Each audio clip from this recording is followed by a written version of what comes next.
কুফরি ভানমারা তাবিজ বা বিদ্যা যারা মানুষকে ক্ষতি করতে চান, শত্রুকে বিনাশ করতে চান, শাস্তি দিতে চান বা প্যারালাইসিস করতে চান বা পঙ্গু করে বিছানায় শুয়ে রাখতে চান, তাদের জন্য খুবই কার্যকরী একটা তাবিজ। এটা 100% কাজ করে, 100% সঠিকভাবে করতে পারলে 100% কাজ করবে এবং আপনি নিজে করতে পারবেন। একবারে 100% গ্যারান্টি এটা খুবই গুরুত্বপূর্ণ একটা তাবিজ। প্রয়োজনীয় তাবিজটা আপনি সেভ করে রাখেন, আপনার এখন কাজে না লাগলেও পরবর্তীতে কাজে লাগবে। এবং এটার নিয়ম প্রণালীগুলো আপনি শিখে রাখেন, আপনি 100% এটা আপনার কাজে দিবে। তো ভিউয়ার্স, যারা একান্তভাবে কোনো শত্রুর মাধ্যমে প্রতারিত হয়েছেন বা অত্যাচারিত হয়েছেন, কিন্তু শত্রুকে আপনি প্রকাশ্যে কিছু করবেন এরকম সৎ সাহস আপনার নাই, তো তাকে যদি আপনি গোপনে বা তাবিজের মাধ্যমে কোনো শাস্তি দিতে চান, তাহলে কিন্তু আপনি আমার এই তাবিজটা আপনি চাইলে ব্যবহার করতে পারেন। এটা ব্যবহার করার নিয়ম এবং তাবিজটা লেখার যে গঠন সম্পূর্ণ আপনাদের আমি বিস্তারিত বলে দিব। আপনারা যারা এটা কার্যকর করতে চান তারা অবশ্যই ভিডিওটা আমার ফুল দেখবেন এবং আমি যেইভাবে বলবো ঠিক সেইভাবে আপনারা করার চেষ্টা করবেন। চেষ্টা করবেন বললে এটা ভুল হবে, মানে সেইভাবেই করবেন। তো ভিউয়ার্স, প্রথমত তাবিজটাকে একটু ভালোভাবে দেখেন তাবিজের কোন জায়গায় কি লেখা আছে। তারপর একটা জিনিস মাথায় রাখবেন, এটা কিন্তু আপনি কাউকে প্রতিহিংসা করে করতে পারবেন না। শত্রুমি করে করবেন বা একটা লোক ভালো আছে তার জীবনকে নষ্ট করে দেওয়ার জন্য করবেন, তাহলে কিন্তু হবে না। যাকে করবেন অবশ্যই সেই ব্যক্তি আপনার শত্রু হইতে হবে। শত্রু ব্যতীত কাউকে করা যাবে না। শত্রু বলতে এখানে বোঝানো হয়েছে যে আপনি কারো দ্বারা প্রতারিত হয়েছেন বা অত্যাচারিত হয়েছেন, সেই ব্যক্তির জন্য করবেন। তাহলে তাবিজটা খুবই কার্যকর হবে। তো যাই হোক, এটা লিখবেন, লেখার নিয়মটা বলে দিচ্ছি আগে, তারপর আমি আপনাদের আরও বলতেছি।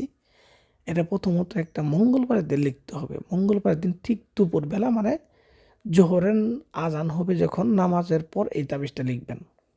এটা লেখার জন্য আপনাকে কোনো শ্মশানে বা কবরস্থানে কোনো জায়গায় যাওয়া লাগবে না, আপনি ঘরেও বসেই লিখতে পারবেন। ঘরে বসে জায়নামাজ বিছাবেন, সামনে আগরবাতি মোমবাতি এগুলো ধরাবেন।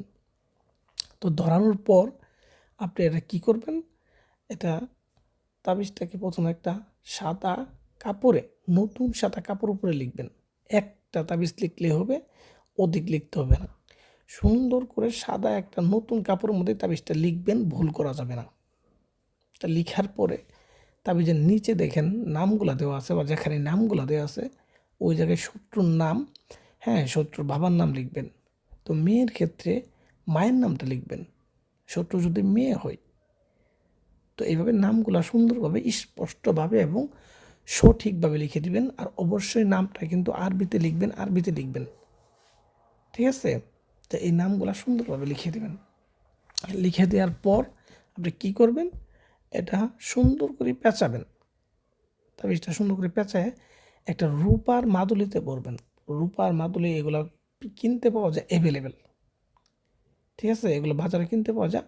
এক দামে তাবিজগুলো কিনবেন বা বানাবেন এই রূপার মাদুলি। তো বানানোর পরে এই মাদুলির মধ্যে তাবিজটা ভরবেন, ভরে সুন্দর করে মোম দিয়ে আটকে দিবেন। মোম দিয়ে আটকে দেওয়ার পরে একটা শিং মাছ কিনে আনবেন বাজার থেকে, একদমে কিনে আনবেন। তো কেনার পরে শিং মাছের মধ্যে মাথার উপরে জ্যান্ত শিং মাছ, এর মাথার উপরে তাবিজটা বাঁধবেন হালকা করে, যেন শিং মাছটা মারা না যায় ওই সময়। পরবর্তীতে মারা গেলে সমস্যা নাই, তো ওই সময় যেন মারা না যায়। তো এইভাবে আপনি শিং মাছটার মাথায় এটা বাঁধ দিবেন। বাঁধার পরে এই শিং মাছটা যে কোনো নদীতে ছেড়ে দিবেন, পুকুরে ছাড়লে হবে না, নদী লাগবে। তো নদী যদি দূরেও হোক, তাহলে এই শিং মাছটাকে পানিতে রাখি জ্যান্ত রাখবেন। রাখার পরে দূরে গিয়েও এটা ছাড়িয়ে দিয়ে আসবেন, কিন্তু কথা হচ্ছে নদীতেই ছাড়বেন। অনেকে আমাকে জিজ্ঞেস করছেন যে ভাই আমাদের তো নদী নাই, আমরা তো শহরে থাকি বা অমুক জায়গায় থাকি, এখানে নদী নাই, তাহলে এটা হবে না, আপনি অন্যরা ট্রাই করেন। আমার এই চ্যানেলে আরও অনেক তাবিজ আছে যেটা আপনার করতে সুবিধা হতে পারে, ওইগুলো আপনি ট্রাই করেন। হ্যাঁ, আর আপনি যদি এটা শিং মাছ যদি নদীতে ছাড়তে পারেন তাহলে এটা আপনার জন্য। তো ভিউয়ার্স, আমি যা বললাম আমার কথাতে যদি কোনো জায়গায় বুঝতে অসুবিধা হয় অবশ্যই আপনি আমাকে মেসেজ দিবেন বা ফোন দিবেন, আমি আপনাকে সুন্দর করে বুঝাই দেবো, কোনো সমস্যা নেই।